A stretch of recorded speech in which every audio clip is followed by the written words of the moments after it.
వేదవతి నర్మదతోటి ఇలా అంటూ ఉంటుంది. హలో గవర్నమెంట్ కోడలా, బొట్టు పెట్టి చెప్పాలా ఏంటి?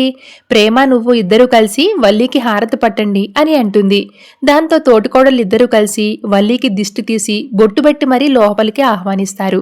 అయితే ఇంత జరిగినా కూడా భాగ్యంలో మార్పు రాలేదు.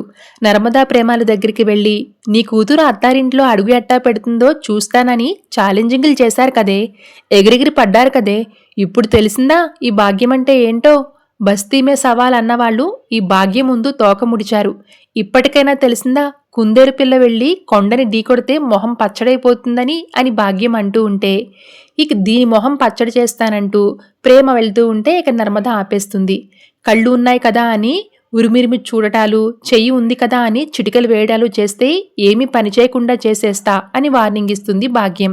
ఇంతలో ధీరజొచ్చి ఎక్కువ చేస్తే మడతడిపోద్ది అత్తో అనడంతో ఎందుకులే భాగ్యం, వాళ్ళు ముగ్గురున్నారు కదా, తర్వాత చూసుకుందాం పదా అంటూ రామరాజు ఇంట్లోకి రీఎంట్రీ ఇచ్చేస్తారు భాగ్యం ఇడ్లీలు.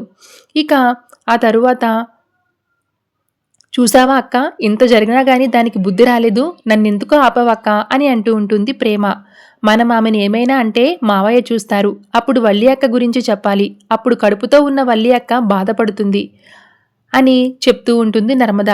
వల్లి అక్క వచ్చేసరికి అత్తయ్య ఎలా వచ్చిందో, వల్లి అక్కని ఎలా తీసుకుని వచ్చిందో నాకేమీ అర్థం కావట్లేదు అని ప్రేమ అనేసరికి, దాంతో కథ వెనుకున్న కథానాయిక కథ నడిపించింది ఎవరో కాదు అంటూ క్రెడిట్ మొత్తం నర్మదా వదిందే అంటూ చెప్పేస్తాడు ధీరజ్.